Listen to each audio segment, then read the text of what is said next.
একজন 10 টাকা একজন আমরা তো দুইজনই বাচ্চা লেট না আরেকজন দেব দুইজন আর টাকার দিকে আপা কোন চিন্তা করেন না দিই 8 টাকা পয়সা দিই কোন চিন্তা করেন আর কোন লোক না মাইছে খারাপ করতে হবে কোন আপা কত দিবেন 10 টাকা এই দাঁড়াও না বাইরে বাইরে গেলে তো আমরা কই যাব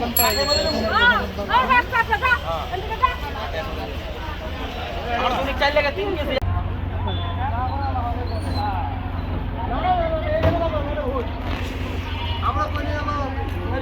চাচা কয় টাকা করে পার পানি? পানি কয় টাকা? 20 টাকা। 20 টাকা।